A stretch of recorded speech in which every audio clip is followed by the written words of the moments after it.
Hi, I'm Brett Ullman. Welcome to Parenting, Navigating Everything. Before we begin, let me just tell you the goals of today. The goal is really simple. I want to equip and empower you to be a better parent. Now, whether you're going from bad to good, or to quote Jim Collins, going from good to great, there's content today for everyone. I also hope that these conversations we do today become the norm. They become the common, not the uncommon, in your families, in your churches, in your small groups. I also hope today that the common sense approach is kind of the strengths of this talk. Now, let me just give you a quick 2 minutes on me. As I said, my name's Brett Ullman. I live in a town called Ajax. Ajax is 45 minutes east of the city of Toronto in Ontario, Canada. I'm married with 2 kids. My daughter Zoe's heading into her freshman year at university. My son Ben is a senior, grade 12 in high school. My wife's name is Dawn. We've been married about 23, 24 years right now. Now, I was a teacher for 10 years with the Toronto District School Board. I left that back in 1996 to do this. As a speaker, this is kind of my full-time job. I do nothing else really other than travel and speak on current issues. When I left teaching, I did a program called the Aero Leadership Program, and then I did a master's degree of evangelism and leadership at Wheaton Grad School in Chicago. Now, as a speaker, I'm a little different. I only speak on 7 topics. Today, this one is on parenting. I speak on mental health, which is really probably for me the talk closest to my heart. I do struggle with anxiety, having had a breakdown about 8 or 9 years ago. If you go on YouTube and search The Walking Wounded, you can find my entire presentation on that. I call them the fun topics. They're the tougher ones: sex, pornography, and dating. I also speak on media, and I have a talk for men, looking at how do we become better fathers, better husbands, and better boyfriends. Now, I want to explain to you how I kind of got to this conversation of navigating everything. The truth is, the original title of this talk was just everything, but that's kind of too big of a conversation. Now, I've been a topical speaker. I speak on different topics. I've done that for over 2 decades. And every time I would speak, a parent would ask me about a different topic. I would speak on dating, and somebody would ask me about media. But that one conversation, which was the catalyst for this talk, happened one day. A father came up after my talk on mental health and said, "Brett, how do I talk to my daughter about sex?" Great question.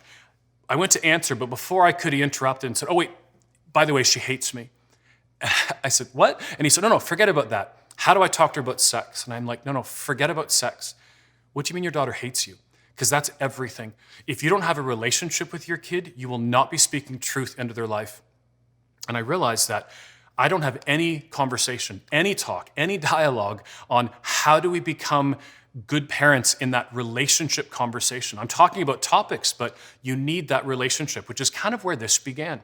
So I began reading books, lots of them. It says in George Barna's book, Revolutionary Parenting, that there are 75,000 books on parenting out currently today. And they say statistically, it's 10 books every day for the past 10 to 15 years. Now, if you're a parent and you have kids and you read 1 book a year from like 0 through 18, that's still not many books. So I've read about 150 books for this talk. I'm going to give you lots of great book suggestions in this talk. And on YouTube, I have a video where I talk about my top, I think it's 10 or 11 or 12 books in parenting. So some quick ground rules before we get in. I kind of like giving some ground rules so we know what to expect. The first is, be a good learner. I think we're often good listeners in our Christian world, but I don't know if we're good learners. What do I mean by that? I mean, when you finish a teaching, when you finish someone preaching, when you finish any of these things, do we know how to take that back to our life? Meaning, can you apply it into your marriage, into your parenting, into your spiritual life, or whatever else? And so be a good learner today. Take notes, take photos. You can do whatever you like. I don't care if you take a photo of the screen or a quote and post it online. That's all good. Number 3, find your light bulbs. I have teenagers. Some of you might have younger kids. Every one of us is different ages and stages and situations. So find the light bulbs for you. Number 4, this might sound weird, but have an opinion. I would rather you have a different opinion than me than have no opinion at all. Iron sharpens iron, but it takes iron to sharpen iron, right? Think through our opinions, right? Have dialogue and debate and become the best that we can be in these conversations. And the last on this slide just says YouTube. It looks a little weird. All it means is this. I've been doing kind of these weekly YouTube videos, and I do take some breaks in the summer, so it's not always perfect, but I do these weekly YouTube videos where I answer the questions that parents have asked me during my talks. So throughout the talk, if you see on one of the slides a little YouTube logo, it just means I have a YouTube video that's going to explain a lot better that kind of question that was asked to me before. Now, before we actually get into this talk, I have a few more things I want to go over. One is called stock family syndrome. Now, Reggie Joyner and Carrie Nieuwhof wrote a book called Parenting Beyond Your Capacity, and they say this: unrealistic pictures paralyze parents. It's hard to say. Say that 5 times, you'll kind of mess it up. But it's true. Look at the 4 photos here. Like the family in the top left are all smiling, facing the same direction. This is not how life works.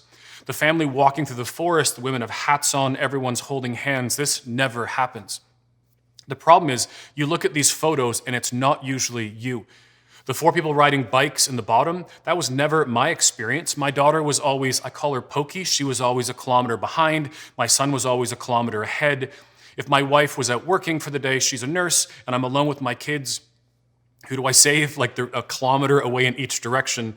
But many of us have the nuclear family. And I do. I have 2 kids. Some of you have 3 or more or 1. But what about single moms? Now, there are many things I'll say today where there's more conversations. There's way more single moms than single dads. Another conversation for another day. How about grandparents? Grandparents raising kids, not just being grandparents. I'm at a talk 6-8 months ago, and a grandfather walked up. He's in his 70s. He said, "Brad, I really appreciate your talk. Can I ask you a question?" I'm like, "Sure." He said, "Well, just to let you know, I'm raising my 3 grandkids. They're all junior high teenagers." And I said, "Oh, that's fascinating. Like, what happened?" He told me the story. His daughter and son-in-law, drug addiction, all these other problems. So he's raising the kids. He said, "Can I ask you a question?" "Sure." "What is Snapchat?" And I kind of burst out laughing. Like, I'm 49, and I know the difference between my teenagers and me is huge. Picture being in your 70s and beyond. Adoption and foster parenting. Blended families, extended families, and spiritual parents. Every single one of you watching this video as a parent are spiritual parents to other kids. The number of kids who come through my house on an ongoing basis, who've had meals at my house for decades. The point is just we need to address the idea that pictures aren't always perfect. And also today, there's no magic pill. There's no one thing I'll give you, one quote I'll give you, one book I will give you that will make everything better. I think prevention is everything. And this is prevention for all ages and stages. There's things I can do to help my daughter before she begins her university years. That's prevention. Same with my son in high school. Same with you if kids who are junior high or beginning school and they're younger. I'd also say many of us are doing a lot of maintenance and management. It's just doing life that you've already been doing. And then lastly is just the idea of crisis. If you're here today and you're watching this video and you're like, my life is in crisis, crisis is all hands on deck. Family, friends, leaders, pastors, it's literally getting everyone involved to help you walk your journey. Do not do it on your own.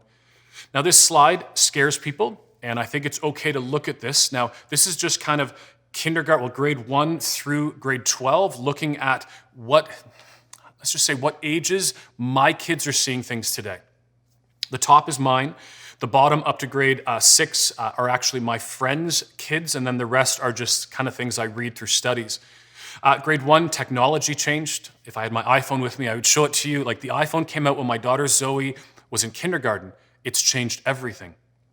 In grade 1, 2, my daughter's, one of her best friends' parents got divorced. We began having really hard conversations in grade 1. Every time I'd leave, my little girl would say, "Dad, are you coming home?" Because I traveled to speak, and I'd say, "Of course I am." And she would say, "Well," and she was confused because someone else's, parents split, and it wasn't always the same. In grade 2, my daughter again was in a trampoline. One of her friend's older sisters was struggling with self-harm. And I arrived to a house and came to the backyard, 3 girls in a trampoline in grade 2 talking about really tough topics. In grade 3, my son saw his first pornographic image. Now, I speak on media for a living. I have a talk on it and on pornography. I can tell you and show you how to set up your computers, but the truth is it's not if you see pornography, it is when. He was in grade 3. In grade 4, my daughter came home and said, "Dad, I want to buy a song." I'm the biggest music fan I've ever met. I'm like, "Honey, who do you want? Like, I love you more." It's kind of a joke, but I'm like, "I love that you're into music." And she said, "I forget his whole name, but the first part was Little." And I'm kind of like, "Oh, honey, I don't know if any littles." Often little whatever is a lot of language, a lot of sexuality. Grade 5, my daughter's friends began dating. Can we just say dating in grade 5 is the dumbest thing ever? Do you know what pushes kids into dating in grade 5? Parents. It's not kids. We have like town dances in my town where I live, and when kids were in junior high, I would see on Facebook, like, why doesn't my daughter take your son to a town dance? And it's like, you're in grade 5. Social media, grade 5, grade 6, and then drugs were found in my kid's school in grade 6. And the truth is grade 6 and probably every year up. On the bottom of this slide are my friends' children. Kids were bullied so much they won't go to school in grade 1. Anxiety in grade 2. I'm 49. I know I struggle with mental health. I just don't know how. Well, I'm 49. Picture a high school student, but at grade 2, how do you cope with things you don't understand? Eating disorders in grade 3, depression in grade 4, suicide in grade 5. I had a phone call from a principal. I hate kind of these calls. Usually people book me ahead of time. Always people book me ahead of time. No one calls me at 7 a.m. and says, what are you doing today? The principal says, we had a grade 5 kid take his life last night. We don't know what to do. I am not a crisis team. I'm not a counseling center. I'm a prevention conversation with mental health. Sexting in grade 6. I dealt with 3 sexting cases in 1 week at my own church once. 3 grade 6s. And the ramifications of those images being online. And then we hit grade 7. I hope you hear that. And then we hit grade 7. For many of us, these were things that we as adults dealt with at much older stages. Today, we're dealing with them when you're so young. Grade 7, peer pressure, self-esteem, alcohol use, phone addiction. I'm not saying phone use, but phone addiction, and peer attachment. We're going to talk a lot about peer attachment in a few minutes. And then high school, alcohol and drug abuse. Now, the depressed girl and the adrift boy, those are complete overgeneralizations. Leonard Sachs, in his book, The Collapse of Parenting, talks about these, and I do think they might be generalizations, but I do think they're true. Busyness becomes the bane of our existence, the desperation for pure acceptance and extreme stress. Are you prepared to deal with these things in your home? Are our kids prepared for the life that they need to go out into? I hear often from teenagers that they seem to be raising themselves on their own. And here's the other problem. Many of these things are new to society. Even from the time I film this talk to when you watch it, there'll be new things that come online that we're going to have to deal with. Now, as a parent, I think this is a really interesting quote. It's from a book by Eric and Leslie Ludy called Teaching True Love to a Sex at 13 Generation. Even the book title is kind of provocative. Listen to this. Here's what they say. Every parent must protect a child's innocence as long as is necessary. We all agree with that. But parents must be ready to let the innocence melt away at the appropriate time so that purity can take over and rule the soul. Innocence is only for a season. It's not for a lifetime. The goal is purity, where our kids can be, as the scriptures say, in it, like in the world and not of the world. But it's this switch we need to have. This image right here is bowling with those bumpers on the side. Remember those? You'd bowl and the ball would go bump, bump, bump and still do things. An 18-year-old kid should not be having bumpers in their life, right? This is the idea of releasing our kids and equipping and teaching and empowering them of how to live. Now, there is a current, let's call it a current parenting state. Now, any blog you see today, you can find off my website. I'll give you that in a few minutes. Here's kind of what the current state of parenting is today. The first is digitally distracted parents. It was a few years ago, I liked to bike. I fell off my bike. I broke basically everything on my left side, 8 bones. I had to speak, and I was doing research on parents, so I just began to walk. You know what was fascinating to me is as I walk, watching parents. No longer am I biking by them or running by them. I'm now slowly walking with a sling. And I walked from my house to the park. And every single parent that I came in contact with was on their phone. I'm on the sidewalk, a parent with the 2 kids in the stroller, pushing it while on their phone, didn't even see me. I had to kind of jump out of the way. I live by the lake, and as I was walking by the lake, I saw a couple sitting on the most, a beautiful bench overlooking the water, both of them 3 feet apart on their phones, just doing this. I then got to the park, and there was a mom pushing a kid on a swing, neither one talking, mom on their phone. It's interesting how if you read books on youth culture, it's always bad youth, good adult. And the more I research, it's maybe it's the opposite. Maybe we as adults must get control of our media to model good media consumption.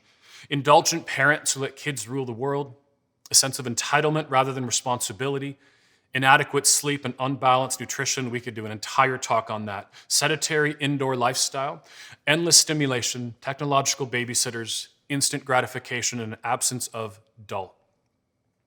There is no dull anymore. The moment you're finished, out comes your phone, and there's a million shows you watch on Netflix or whatever else. There's social media, there's so much there. So for most of my career, what I've done is I've spoken on topics. And what I wanted to do for this talk is to look at the idea of how do we create those great relationships with our kids, talking about parenting so that from this foundation, we can then talk about the tough topics. Now, my research, I came up with 4, let's call them foundations. Now, this is not like the 4 pillars of parenting, and this is the only 4 pillars of parenting. No, I'm just saying, when I read, I thought these things are really, really important. The first is, what is parenting? That sounds weird, but if we don't know what parenting is, how do we know how to do it? Second is just time. Third is communication, and then the 4th is discipline. Now, the blue bar across the bottom just says Christian faith. I do believe our Christian faith should touch all aspects of life. Our worldview shapes our values in turn shapes our actions. Now, a couple more thoughts before we're finished. This is kind of this introduction conversation. When I finish speaking this talk and I ask parents, how do you feel? There's one comment that I hear over and over again. I'm so overwhelmed. And so what I want to do is just at the beginning of this talk and at the end, explain to you how I'm going to deal with your overwhelmingness.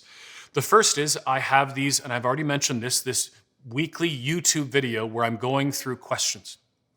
You can go online, you can find these.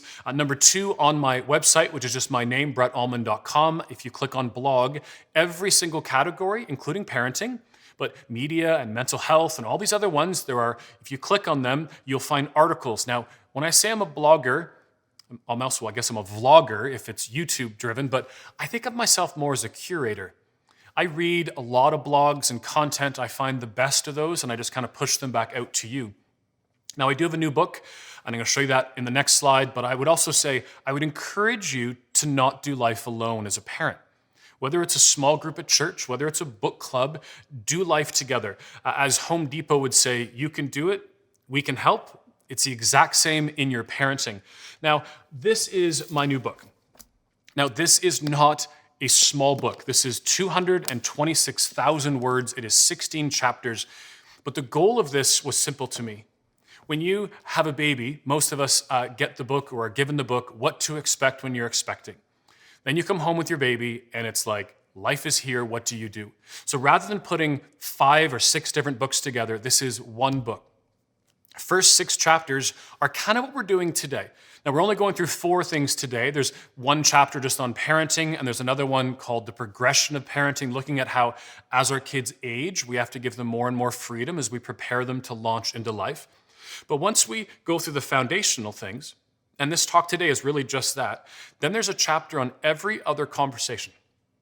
Mental health, which again is probably the largest chapter in this book and something I deal with. Engaging the culture in media are kind of 2 chapters on that. Sexuality, pornography, and dating, which I call the trifecta always, like those are things that always affect each other. Finances and education, substance abuse, and a very new conversation for me is the chapter on loneliness.